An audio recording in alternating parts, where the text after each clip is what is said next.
అనే చిన్న బాలుడు చిత్రాలు గీయడం చాలా ఇష్టపడేవాడు. ఒకరోజు అతనికి తన అమ్మమ్మ ఇంటి మేడ గదిలో ఒక పాత రంగుల బ్రష్ దొరికింది. అది సాధారణమైనదే అనిపించింది. కాని అతను దానిని రంగుల లోతుగా ముంచి, కాగితంపై రేఖ దించారు. అప్పుడేం జరిగిందో తెలిస్తే ఆశ్చర్యపోతారు.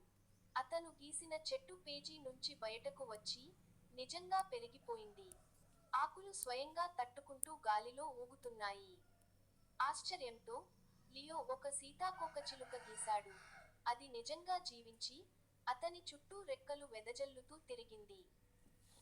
ఆనందంతో, లియో ఆకాశంలో ఒక రమ్మో గీశాడు, చెరువులో ఒక చిన్న పడవను గీశాడు. ఇంకా పైగా, తనను ఎక్కడికైనా తీసుకెళ్లే ఒక స్నేహశీలి డ్రాగన్ను గీశాడు.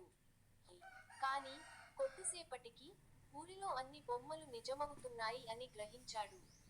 వీధులు నర్తించే పువ్వులతో, నవ్వే మేఘాలతో, గంతులేస్తున్న మధ్యల్లో ఇళ్లతో నిండిపోయాయి. అప్పుడు, లియో తన బ్రష్తో ఓ జాగ్రత్త నిర్ణయం తీసుకున్నాడు. అతను ఒక గోడపై "ఆండు" అనే బటన్ గీశాడు. దాన్ని ఒత్తగానే, అంతా మామూలు స్థితికి వచ్చేసింది. కానీ, ఆకాశంలో ఒక చిన్న మెరిసే నక్షత్రం మాత్రం మిగిలిపోయింది. అది లియో వైపు తళుక్కున చూసింది. అతనికి మాయా బ్రష్ ఇప్పటికీ తనతో ఉందని తెలియజేసింది. ఆ రోజు నుంచి, లియో తన రంగుల బ్రష్ను జాగ్రత్తగా వాడుకోవాలని నిర్ణయించుకున్నాడు.